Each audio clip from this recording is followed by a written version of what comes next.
আমল সব হারাবে দেখলে বেগানা। অতএব আমার নিজেকে হেফাজত করো, পুরুষ তুমি নারীর পাল্লাতে পড়িও না, না হলে আল্লাহর আরশের নিচে স্থান মিলবে না। 6 নম্বর শুনলেন মায়েরা ভাইয়েরা কাম করে। আল্লাহ তাবারক ওয়া তাআলার নবী বললেন যে আমার যত কঠিন হোক না কেন, যতই কঠিন হোক না কেন, শুনে নাও, যে ব্যক্তি গোপনে গোপনে আল্লাহর রাস্তায় দান করবে, কেমন গোপনে দান করবে? ইমাম বুখারী হাদিস নিয়ে এসেছে, ডান হাত দান করবে তো বাঁ হাত জানবে না, বাঁ হাত দান করবে তো ডান হাত জানবে না। মানে গোপনে গোপনে যদি তুমি দান করো, আল্লাহ তোমাকে আরশের নিচে স্থান দেবে, কোনো চিন্তা হবে না, হবে না। বলিনি যে প্রকাশ্যে দান করা যাবে না, প্রকাশ্যে দান করা যাবে। কোরআনে দলিল আছে, সূরা বাকারাতে আছে, আল্লাযীনা ইউনফিকুনা আমওয়ালাহুম বিল-লাইলি ওয়ান-নাহার সিররাও ওয়া আলানিয়া।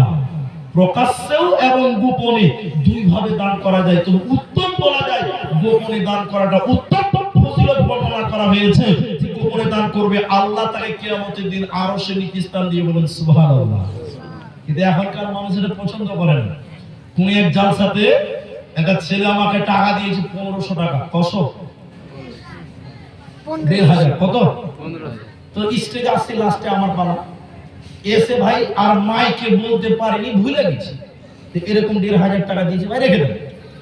এবার জালসা করে যখন নামছি তখন ওই ছেলেটা তাড়াতাড়ি করে এসে বলছে, মুনি সাহেব 1500 টাকা ঘুরিয়ে দাও। কেন রে, তুমি আমার জন্য দোয়া করেনি, মাইকে বলো না? আজি দুনিয়া মাইকে না বললে মনে হচ্ছে আল্লাহ শুনতে পাবে না। নাউজুবিল্লাহ। এখন বক্তা রানিং জালসা করছে, এমন সময় টাকা নিয়ে এসে বলছে, রুস্তমের বাপ 2000 টাকা, দোয়া করো, দোয়া করো, দোয়া করো। মানে বক্তার কুকুরি মেরে দিচ্ছে, বায়ানের 12টা বাজিয়ে দিচ্ছে, রানিং জালসা নষ্ট করে দিল। 2000 টাকা মাইকে না বললে বুঝে আল্লাহ শুনতে পাবে না। আরে তুমি দ্বিতীয় শুরু ওখানে বোমা করে দাও, আল্লাহ সব জানতে পারে। পারে কি পারে না? কথা বলে না? পারে। কিন্তু না, ওই 500 টাকা দিলে খালি বলছে যে বলো মুস্তাকের বাপ 500 টাকা দিয়েছে, বলেছে দোয়া করে দাও 500 টাকা মুস্তাকের। মানে এতবার বলছে যে আল্লাহ না বললে হবে না। কিন্তু শুনিলেন জাতি খুব চালাক, মানুষ খুব চালাক। এখন একটা লোক দিতে পারবে 5000, আপনারা বলুন